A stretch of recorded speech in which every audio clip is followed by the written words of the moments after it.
ever had a moment where you just needed someone to understand what you were going through?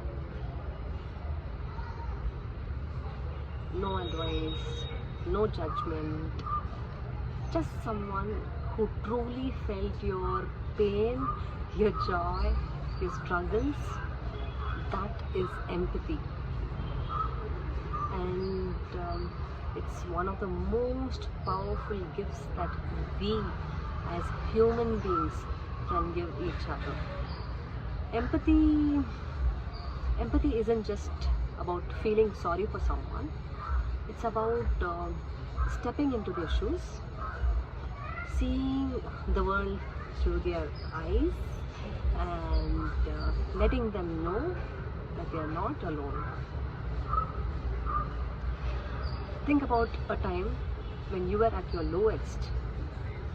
Maybe you lost a loved one,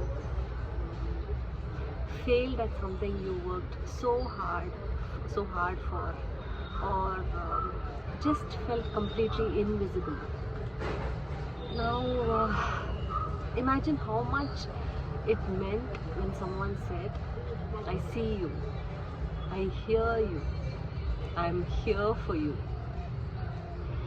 Now, imagine how different things would feel if in that moment someone stopped and said, "I understand, you're not alone." To understand empathy, I want to tell you a few small stories where we can understand empathy in a better way. First story, it talks about the power of listening, where a young girl struggling with anxiety tells her father, "I feel like something is wrong with me." So instead of dismissing her worries or saying you'll be fine, he sits down. He sits down with her, looks her in her eyes and says, "Tell me more. I want to understand." That moment, it makes her feel safe. It reassures her that she is not broken, she's heard, and she is loved. Sometimes empathy isn't just having the perfect words, it's simply about being there. So that's the power of listening. Now, okay, second story. After losing his wife, an elderly man sat alone in a park bench every evening. So most people, as usual, they walk past, unsure of what to say. But one day, a young woman like me sat beside him, not saying a word. She simply sat beside him. After long silence, he whispered, "Thank you." Sometimes empathy isn't about talking, it's about showing up and letting someone know that they don't have to grieve alone. It's about sitting in silence, it means. Third story. A man is at a cafe.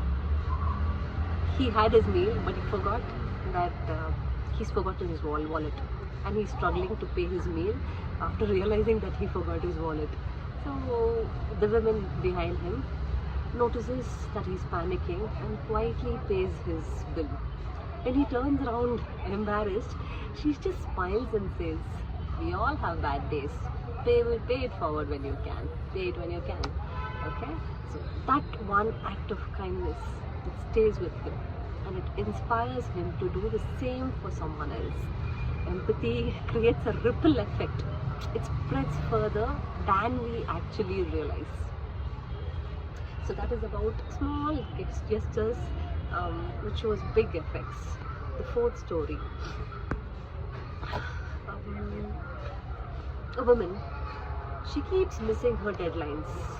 People whisper or gossip, assuming that she's lazy or not motivated. But one colleague takes time to ask, "Hey, is everything okay?" That's when she opens up and she says she's been caring for her sick mother at night and she's been barely sleeping. And that question changes everything.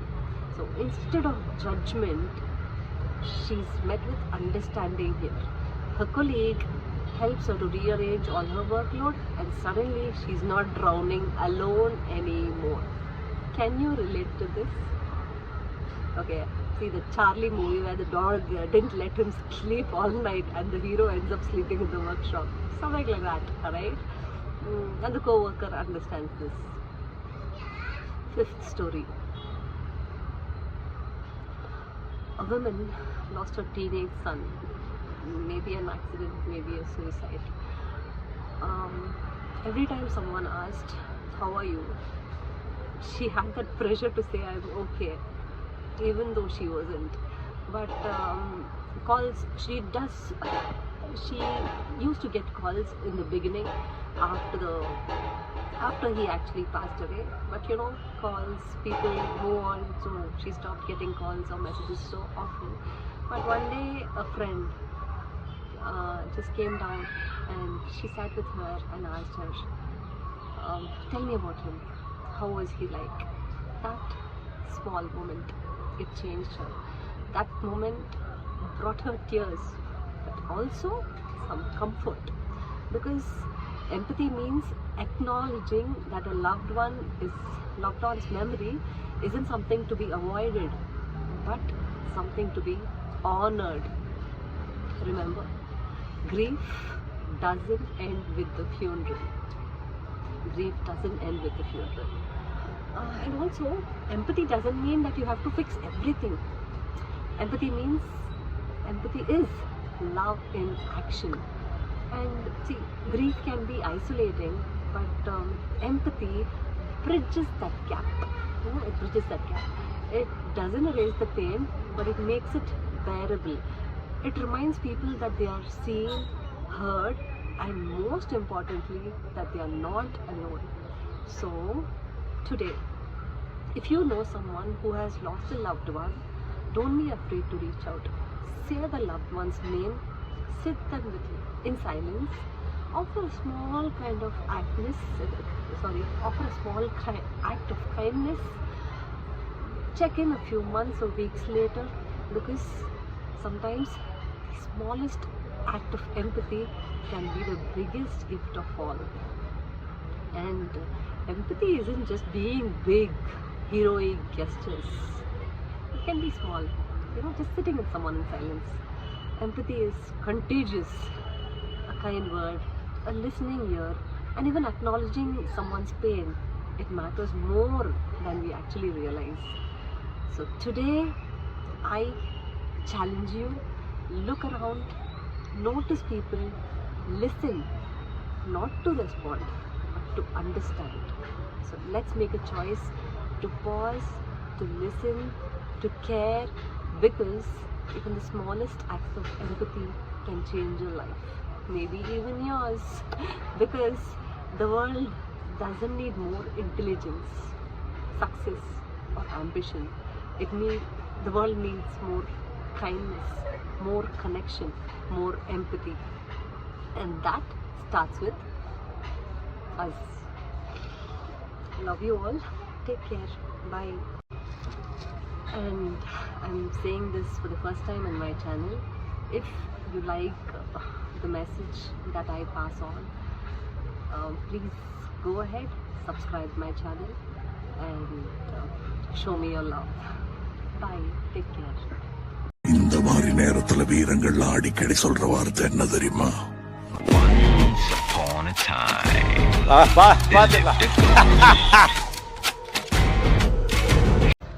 And yeah, if you have that one friend who says, "Pack the kalam," keep them like a treasure. Cheers.